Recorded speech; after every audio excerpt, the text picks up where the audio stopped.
Hi, everybody. Welcome to another one of our Evolving HR one-to-one conversations with our wonderful providers. I am joined today by the rather wonderful Charlie Hart, also known as Ausome Charlie, and I'm going to let her tell you why that is.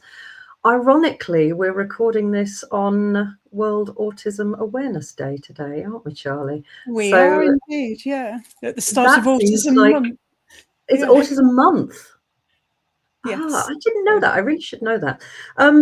So I find it really interesting. So, you and I both have ADHD. You have an Yes. autism diagnosis as well. I have an autism suspicion, but not a diagnosis. It seems, I don't know if it's because I'm so much more aware of it because of my own diagnosis and also because of having a community for neurodivergent HR professionals, but it seems like there has been a massive increase in awareness or conversation around neurodivergence in the last few years. Yes. Have you seen that? Do you want to let just talk about your own journey and when it was that you discovered, what neurotype you Sure. are, and how Yeah, that's kind of changed the societal side of it as well? definitely. So I think the big thing that's changed is access to information. Hmm. So I'm 50 years old. I was born in 1976 and I've always been autistic, but I just didn't know until I was in my early 40s, even though autism was all around me, kind of thing. So we always knew my brother was autistic. He had learning disabilities as well and went to a special school, whereas I was just a bit weird, a bit of a loner, gender non-conforming. I was always a tomboy, so I had quite boyish interests, and they were very, very intense interests, so like tunnel vision. But we didn't know, me and my family and my teachers at school didn't know that that's how autism can manifest in girls. They didn't really think that it was something that girls got very often, I think. Mm-hmm. So it was only when my stepson was diagnosed as well, and then later it was identified in my own son. And I thought, hang on a minute, maybe it's me as well. I already know it runs in the family. I've learned more and more about it since my stepson's diagnosis. And it would make a lot of sense if there's reasons that I have, like I get easily overwhelmed and have uncontrollable rages, really. I thought of them as being, or anxiety states, but actually meltdowns, and reasons why, although I can learn a social script and say what people expect me to say, like in a job interview or something, I still found it really hard to make new friends, meet new people, and have the right kind of influence, make the right impression. Struggled with things like meeting behaviors, and I was just always a bit unconventional. So there were so many signs, and obviously it wasn't the whole picture because I later realized that I'm ADHD as well. But it made my life suddenly make a lot of sense. And I had been really struggling. I was in a job where I could lean to my strengths. I was very analytical and methodical and good at problem solving. And I was an HR systems analyst for 20 years. So the analytical side of HR and management information and project management and all of that. That feels like a all good the fit. I was good at. Yeah, absolutely.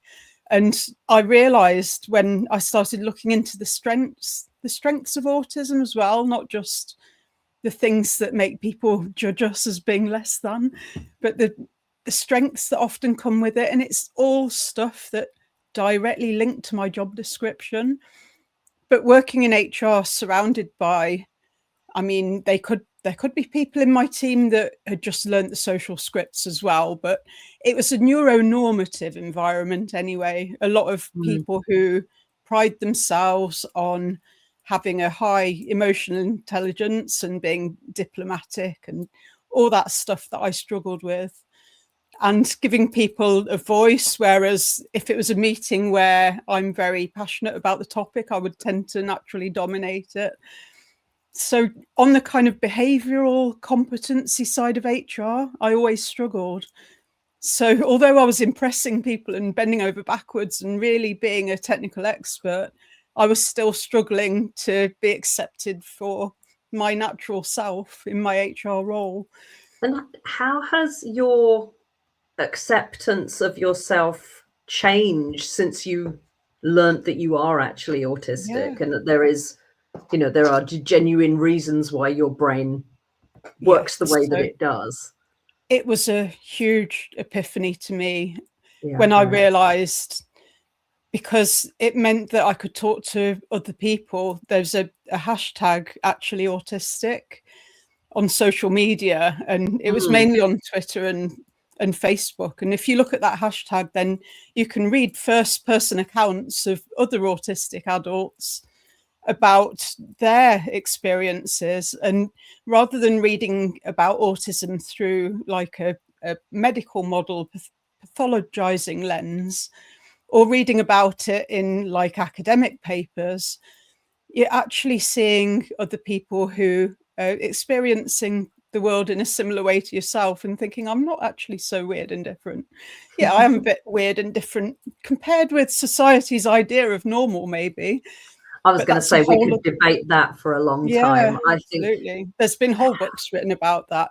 But I bet there have. Yeah. It made me realize that some of the things that I thought were like character flaws, like I thought that I was not very empathic because I didn't always know the right thing to say if someone had died or someone was having a really hard time or anything like that. I thought I was a bit of an ice maiden, and it turns out that it's quite the reverse. I'm hyper empathic, but I kind of dissociate and compartmentalize things.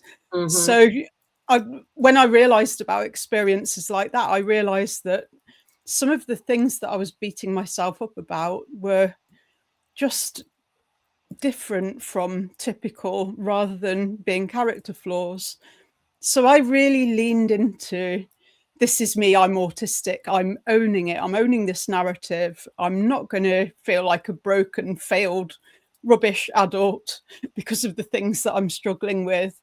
I'm going to really own it. And that's why I'm Ausome Charlie on social media. Awesome with an AU for autistic. That's me owning the narrative. And I think that's so important. I think so many of the words you just used when you were talking about how you used to feel, there's an element of shame or negativity in them, because that's weird. I just think the way that society is set up, anything that differs in any way from the majority, I won't say norm, but majority, that's a factual word, is seen as wrong or less than. And it's, where we can get to a point where people just embrace the fact that we're all different. It's absolutely, I don't know, I feel like it's getting better. I feel like awareness is definitely increasing. I mean, I'm a couple of years older than you, and I'm sure you're going to say the same thing, although you did have autism in your family. My only cultural reference of autism was blooming Rain Man growing up as a kid. And he was an autistic savant, so it's kind of a different kettle of fish. And you still get that. When my nephew was recently diagnosed as ADHD, and somebody asked him what his like special thing was, and it's like it's not Rain Man. But I think people always think that. I think that's been a big learning curve for me, is that, I mean, people talk about a spectrum of neurodivergence, and there are people who, only display some autistic characteristics, and there are people who are nonverbal and, who, opposite end of the scale, and who actually really struggle to function in society with the majority of people, because the way that they see the world is so different. But there's a heck of a lot in between those. Yeah, definitely. So my brother has like high support needs, I call it. I don't like to use the high functioning and low functioning labels, because high functioning suggests we don't have any support needs, and most of us do. And low functioning suggests that we don't need any agency, and that we just need somebody else to run our lives and look after us. And he's not quite there either. So my brother lives on his own in a flat. My parents manage his money because he's completely innumerate. and he thinks that £20 notes are pink fivers, and he has support workers that help him, take him to Tesco and things like that. So but he's just as valid as a human being as me, and there is kind of a history of people with learning disabilities in particular being kind of seen as less than. And I think that's one of the reasons why it's been harder for intelligent people. Like, I've got an IQ of 152, I think, and I could be regarded as a genius, but I'll still struggle with many, many things. But I won't have seen myself in the diagnostic criteria, even if I'd looked at them in depth, because it talks about deficits, talks about communication deficits in particular. Now, I'm a professional speaker, I'm a writer, I can create images to bring concepts to life. I'm a really good communicator, I think. So there's no way I would look at that diagnostic criteria and see myself in it. And then things like the sort of tunnel vision around our special interests as well, that's looked at through a pathologizing lens, but it's where expertise comes from. So when I discovered the neurodiversity paradigm, which is a concept from sociology that just conveys that every single human brain and mind is different. We each think, feel, function uniquely. And not only that, it's an advantage. Like biodiversity in nature, neurodiversity in a population is a good thing, because with a culture, we all think alike. There's no innovation, no change, no one challenges bad decisions. But, and the thing is, we all know that's not true. It's just like, you know, every single human face is different. Absolutely. Even with identical twins, there are slight differences, but identical twins' minds will not work the same way necessarily. And it's interesting to me that we've made that assumption for so many years, that although what we see on the outside is everybody's completely different, why on earth were we always assuming that it was all the same inside? That doesn't make any logical sense. People like to create categories and put people in boxes. And, you know, I'm speaking to you as a member of the evolving HR provider team, and you spearhead evolving HR, and we're looking at where HR needs to go. It's sometimes useful to look at where it's come from. So if we look back at Taylorism and scientific management, all of those kind of turn of the 20th century methodologies, and it's all looking at people and dividing them into leaders or managers and almost worker bees that are like automatons. And it made a lot of assumptions, like if you're not a manager or a leader, if you're on the bottom rung and you're a worker, then you're only motivated by your salary. It's all about your basic needs. It's all keeping a roof over your head, your bottom of the Maslow hierarchy of needs. And that we don't care about self-actualization and community and all that stuff. And it's so not true. And everyone is motivated by unique things, and we all have unique things we need to thrive. Of course we do. I mean, we've done the same thing with the education system, particularly in the UK, where we have decided that a certain set of topics, academic topics, are the yardstick for whether you are intelligent or not. And I'm, you know, I deliberately, some of the smartest people I know aren't necessarily academic. Look at my Ozzy. So Ozzy did the Mensa IQ test when he was 11 and could have joined Mensa at that point, but really struggled with GCSEs in the school environment. I was constantly getting emails saying that their attendance wasn't meeting targets, and that it's well documented that pupils with 95% attendance or more are likely to succeed. And I kept writing back to them saying, do you know what? I want my kid to survive to adulthood, unlike my eldest. So you can get off their back about attendance and make sure they're happy.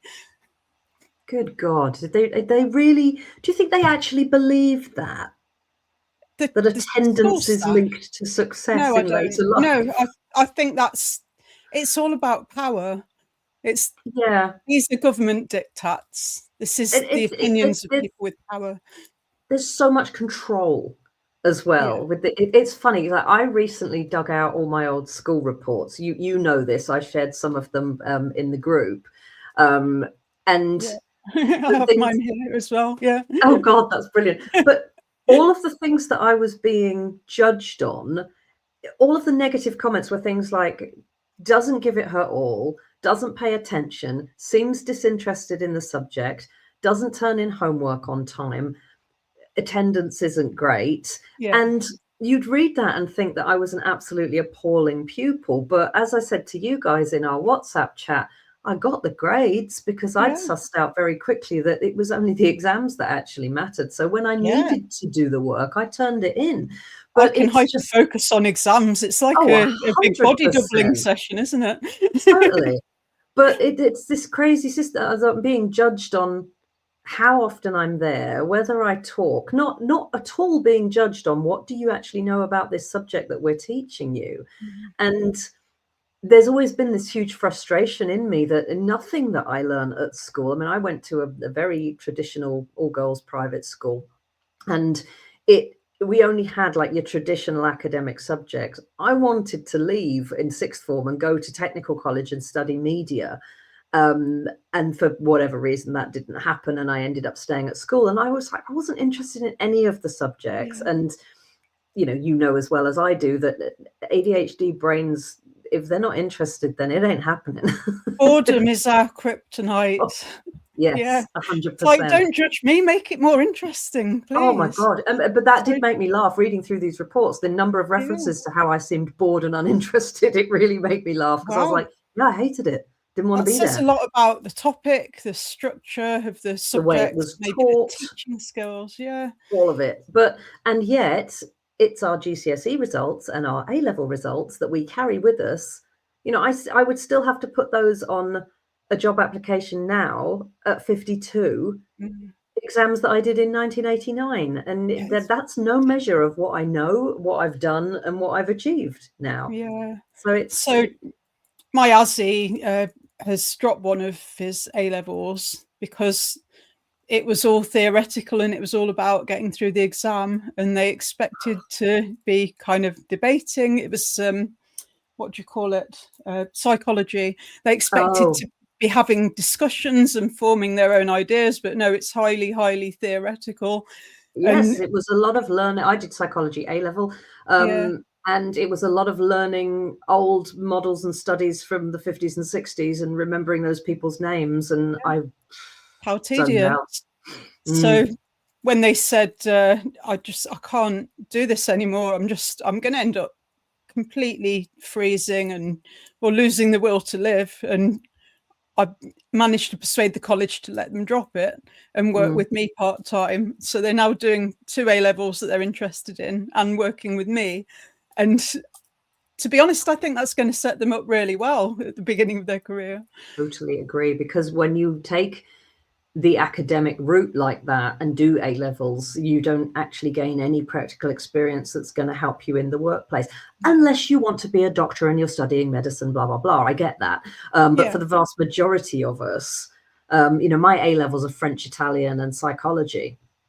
Yeah, I did. And then I have a degree in media studies because I did eventually get to go and do that, and ended up working in HR. So I've always loved, my information here is probably decades out of date, but when I was at school, we used to have a German exchange every year. And I always remember that the German education system, there is a point at which you get split into academic and vocational qualifications, but they hold equal value in society, which I always thought was amazing, because there are kids that are not academic and they're not going to go on to do work that but there are, you know, we in the UK, we have a real skills gap in terms of people doing some of the more traditional trades, like, you know, being electricians and plumbers and things like that, because we don't teach it, and it wasn't considered to be as good.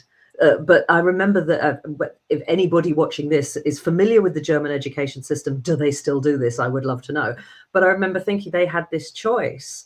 But I'm going to Germany in July because I'm doing my first in-person international keynote, I've Oh, done that's quite a few exciting. international ones online, but I'm actually going to Dusseldorf. Oh, So that's I cool. spent a whole day choosing my flights and my accommodation and things. And So, I've started to learn German on Duolingo, because if I do of course something, you I do have. it with my whole body and my whole heart. Yeah. 1000%. Yeah. Let's get on to how your speaking started, because the timeline of things. So you spent 20 years working as an HR systems analyst. You got diagnosed with autism. The ADHD, I know, came later, didn't it? But where did the speaking kick in? So this was 15 years into my HR career. I was 42 and I identified my autism, and I'd already got reasonable adjustments in place for what they thought was a generalized anxiety disorder, because autistic meltdowns can look like anxiety states. Mm-hmm. So as soon as I got my diagnosis, I messaged my boss straight away to say I was right, I am autistic. She congratulated me, and we looked at those adjustments and kind of reframed them in the lens of I'm autistic and I need reasonable adjustments. So I found that really interesting, like looking back at the things that had tipped me past my ability to cope and what things could potentially make my life easier and more comfortable at work, and maintain that well-being so that I'm not getting overwhelmed and burned out. And this was so interesting to me. The following April, so a few months later, I developed a presentation and delivered it at work. So it was like a side quest for me. I did a Autism Acceptance Month presentation in the Birmingham office. 45 people came to that, I think, and a couple online. Another one in the London office. So that's the Law Society in London, and there are about 50 people there. Then did similar for Neurodiversity Celebration Week, teaming up with a friend who had ADHD. And I just thought, I'm really loving this. So I got involved in the, we called it accessibility. It was our disability employee resource group. Yeah. And I got involved as a neurodiversity champion, and then joined the EDI steering group and the LGBT pride group. And I got more and more interested in diversity and inclusion while doing a lot of research with the actually autistic and neurodiversity hashtags. And eventually it got like, I don't actually want to do my day job anymore because I'm so interested in this. Do you still love it now as much as you did 5 years ago? So I still love it, but I think that it needs to pivot a little bit or diversify, because the more I think about it, the more it doesn't do a lot of justice that it's seen as a buzzword. Neurodiversity is seen as a buzzword. Autism inclusion at work, like a hot topic. But for longevity here, I think we need to understand that it comes down to management training and allyship training and that kind of thing. It's culture. It's organizational culture. If people understand that others experience the world differently from how they do, and that we need to identify people's needs and wants and preferences and try and make sure that work is designed, not just the environment, but how things are communicated, how projects are managed, all that kind of stuff. We design work so that it accommodates all kinds of minds. That's not really neurodiversity inclusion as a topic. This is good management and good working processes and policies and principles. I don't think you can have good management unless you're including everybody you manage in that. Yeah. So you can't do something that's only going to benefit or be understood by half of your team. Doesn't make any sense. And do you feel like organizations are making progress in that direction? Not really. I was going to say. It's just there's still a lot of resistance, and there's still a lot of them think that you need a diagnosis to apply for reasonable adjustments, which is not true. You only need to think that you fit the definition of disability. Talking about UK legislation there, I know we've probably got international viewers, but it isn't even about the legislation. It's about setting people up for success at work, which is an absolute win-win. And Yeah. I just don't see many organisations that are applying that lens. So No, I think we've I'm got a long inclined way to to agree, go. unfortunately. Yeah, we Baby do. steps in the right direction, but a long way to go in its culture.